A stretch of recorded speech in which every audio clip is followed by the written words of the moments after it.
Welcome back to Billins World. What's up, YouTube? He is not a podcaster. This is not a motherfucking podcast. Billin, today we'll be getting into one of my favorites. Yes, favorite of mine as well. At least in 2000, Big Pun, Yeah Baby. Yeah, baby, is a fire album. Fire album. Definitely. So, R.I.P. to Big Pun. yeah, R.I.P. Pun.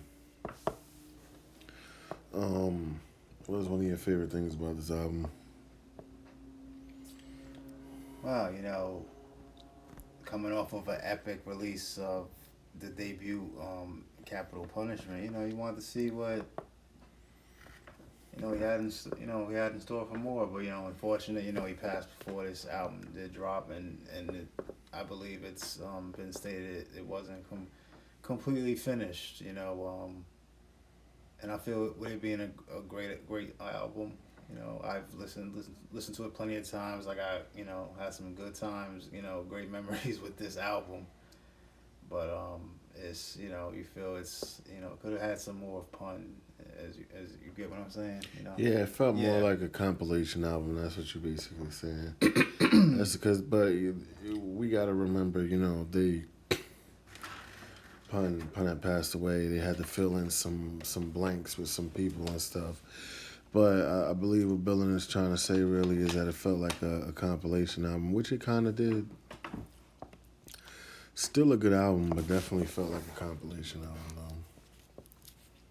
Yes, they could have probably had probably just was missing probably about 3-4 tracks possibly, but still, like I cannot deny like it stays in my rotation for a long time. I've had this album probably multiple times, owned it multiple times.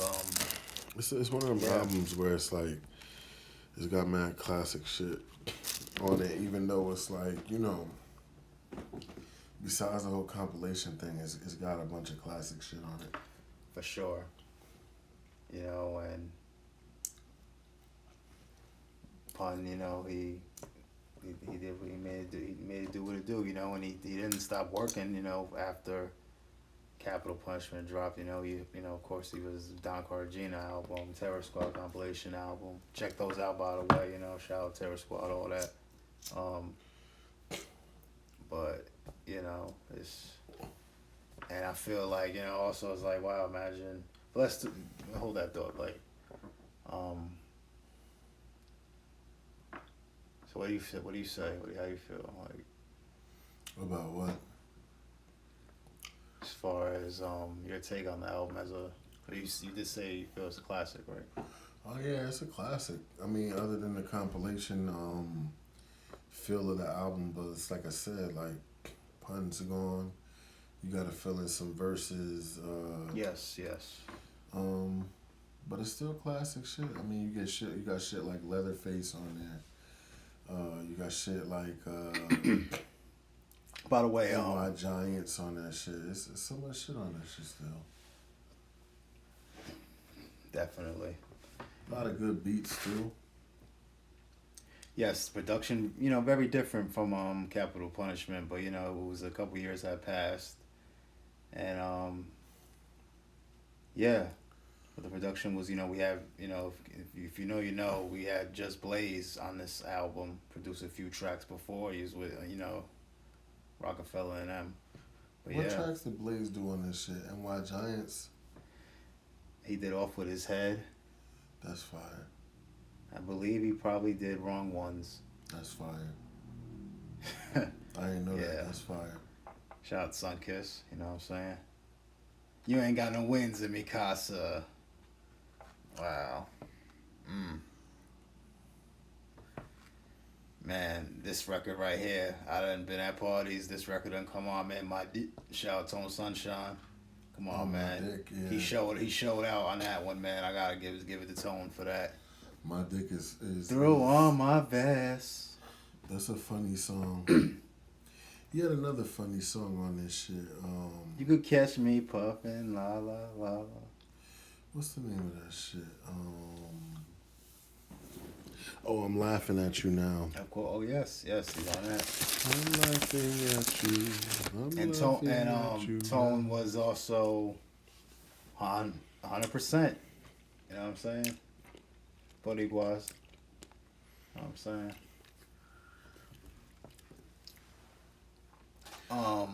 100% was fire too. And it's been stated Tony Sunshine was on the original It's So Hard, you know, Politics as usual, and then it becomes, you know, Donnell Jones. Still, It's So Hard, still a great record, timeless, you know what I'm saying? Tony Sunshine being on the original is classic shit though. Yes. For sure. Tony Sunshine never got the credit or the chance that he deserved. Yes, but on Billins World, we giving credit to Tony Sunshine. Shout out Tony Sunshine. Yeah, Tony Sunshine was fire.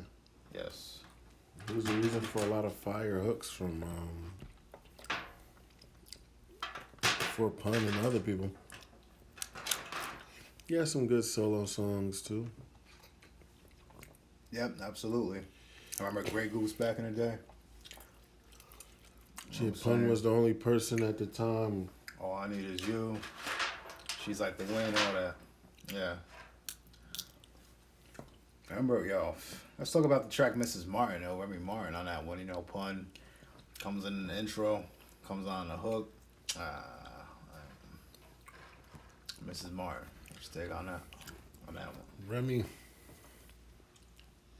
Always been a fan of Remy. Remy's nice. One of the few females that didn't have to rap about all that sex and all the rest of that shit. She just wanted to rap. And she showed it on that track. I mean, Pun ain't just gonna fuck with you if you ain't, you know, what you say you are, you know what I mean? And she definitely was one of those people who, you know, she rapped the way Pun rapped. She rapped with confidence. She was lyrical, and she could really rap. Like Remy could really rap. Remember seeing Remy in Fight Club. Oh yeah. Battling Lady Luck. And it's like, you can't battle rap unless you could really rap, honestly speaking. You know, so the Remy, you know, Miss Martin and dope track. Let's talk about also, oh man, fun to skit, man. Air Pun, but you know, thank you for flying, Air Goya. Oh yeah, classic shit. Some shit do be classic. Some shit do be classic when it comes to like the whole,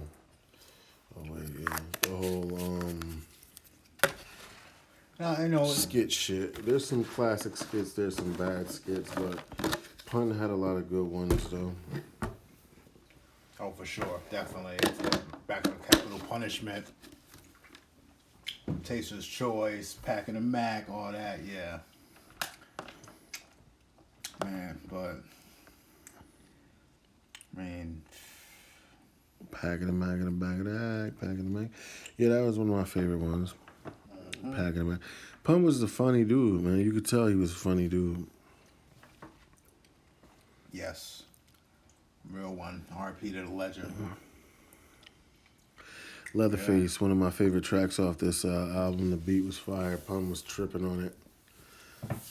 And you'll always remember him just saying, I am the nicest ever on this shit, because he believed that, man. He believed that. I believe he said that Fat Joe was looking at him when he said that, right? Or he was staring directly at Fat Joe. Yeah, I believe it's been stated that Pun was talking to Fat Joe with that intro to Leatherface, you know? And to me, Leatherface is the best track on this album. I mean, but isn't it like the only track where Had Capital Punishment vibes. where Pun is like really dolo, really? Surgery with the chainsaw. Well, he starts off the album with Watch Those. He's a dolo on that track. So, and nigga shit, which is like, unfortunately only a skit. God, man. Cheese doodles, grape soda, Iverson, crossover. I thought that shit should have been a little more longer. I always So, felt that way when I heard that beat, man. Even back then when this shit first dropped, oh man, I was going crazy. Like, who got the pun CD in the hood? Like, I gotta get this dub. Like, you know what I mean? Back when, shit, man. Shout out to Buck Wild on that beat for nigga shit. Smoking weed with my moms. was this pun album better than the first one? No, definitely not. No, it's not Capital Punishment, but man, what do you think? Imagine a third pun album. I mean, I think they kind of gave you that. If you're talking about an original album, yeah, but I think they did come out with another pun album after the Well, yes, it wasn't Baby one. Endangered Species. Mm-hmm. That's great as well. Check that out. A lot of recycled verses though from Pun though. It's only a couple of and so, some unreleased tracks. Mama, Brave in the Heart. And some of his best features as well. Come on now, banned from TV. Huh. Wow. Gone too soon, man. yeah, Pun was special. Eminem said that he took a little bit of his style from Pun, which you could kind of tell with the whole Chainsaw Massacre thing that M be doing. You know what I mean? Hey man, that would have been, just imagine everyone out there listening, imagine that battle, man. That would have been a dope battle, Pun and Eminem. And who knows, maybe they did freestyle maybe back then. Like they probably had a few run-ins. I know they definitely, they was out, popping at the same time, you know what I'm saying? So, remember Pun was Grammy nominated as well for his, for Capital Punishment. So. Some songs deserve, some albums deserve the Grammys. Mm-hmm. Motherfuckers never got them, but there's a lot of albums out there that deserve Grammys that never got the Grammy they deserved. Yeah, Baby was a good album. Capital Punishment was a good album. Capital Punishment is always going to be a little better than Yeah, Baby because there was more pun on Capital Punishment. Yes. And he wasted no time. Got right into it with the Beware. Oh man. But giving us just due to Yeah Baby on this episode. Hey, like I said, I had one of the CDs I had back then when I first started driving. That shit was like got scratched up with ease. I was like, damn, I gotta buy another one. Cause you start getting all like, damn, these good songs keep skipping and shit. Back then and shit, like. But yeah, good album. You know what I'm saying? But still missing pieces, like. But what you feel like was missing on Yeah Baby? We definitely had to have more pun, Yeah, of course, yeah. Definitely, the follow up to Capital Punishment. That's the only thing. I mean, it's sad that it pun. I mean, it's the same thing with Biggie. You know what I mean? It's like they give you the first album, you get the second album, and then you never get a third, or you get like a postponous, whatever they call it, album. Posthumous album. Yeah, whatever they call it. But it's sad shit with Pun and Big. I mean, Yeah Baby was still a solid album though. Yeah, so everybody listening out there, hit the like button, subscribe, leave a comment, check out Big Pun, Yeah Baby. And check out Capital Punishment too. I mean, shit. Yes, definitely. Endangered Species, all that. Terror Squad. If you don't know who Big Pun is, he's a Puerto Rican Hispanic rapper from the Bronx, New York. Mm-hmm. Very dope dude. One of the best lyricists ever. And in a time where there weren't many Hispanic rappers getting a lot of respect, Pun was laying the cement down on the street and paving the way for future Hispanic rappers to get some type of respect in a game that's, you know, it's not a lot of like great Hispanic rappers. You know what I mean? Pun definitely opened the door for Hispanic rappers to walk through and at least attempt to be great. I mean, there will never be another Big Pun, of course not. But man, like I mean, it's just like the Jordan Kobe thing. Like Kobe was the closest thing to Jordan. LeBron probably closest thing you're gonna get to Kobe or Jordan. Pun for the Hispanic community was like the notorious B.I.G. You know what I mean, for Hispanics. Right. He was a dope nigga. And were you aware that, excuse me, on the track "My Turn," his response to 50 Cent with the line from the How to Rob track?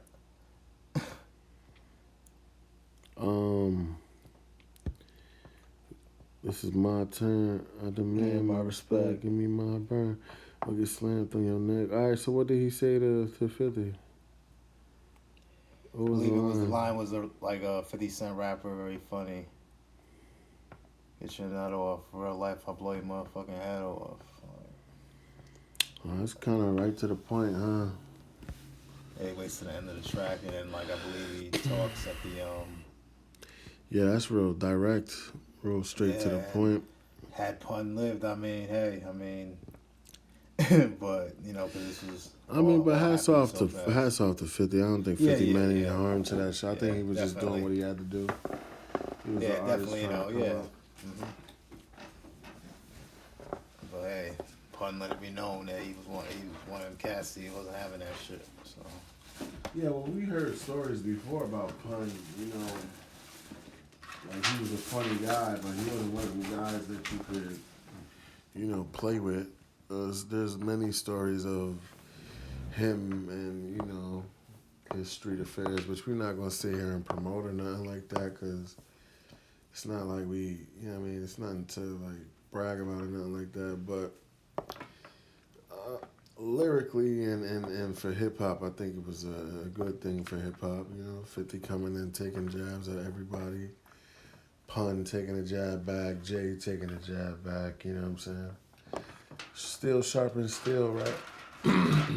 Yes, and I feel, it's good for people to know that, because more people are probably aware of the Jay response, but, Pun responded as well, but it probably just got lost in shuffle, but...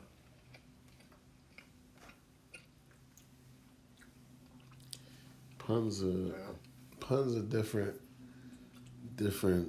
human being.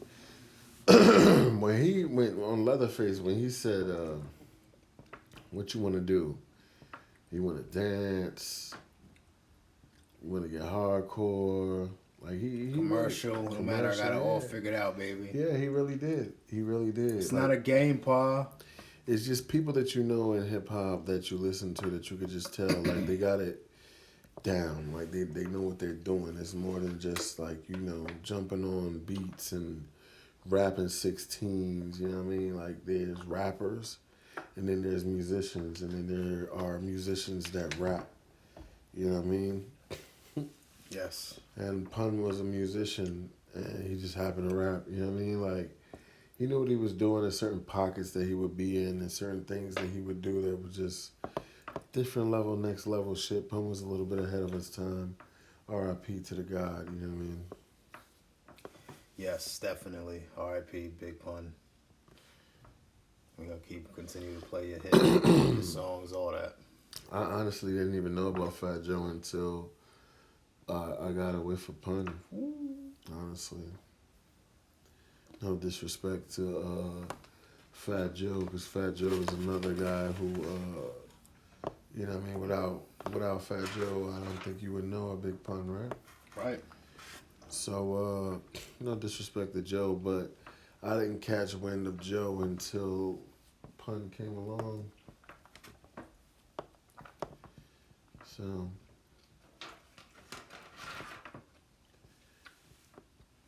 Although, you know, Fat Joe got some hits too, and I feel Absolutely. like Fat Joe yeah, Reed. shout out Fat Joe. Yeah. Oh, that's the end of the episode. Yeah, fuck Fat Joe. Scam likely.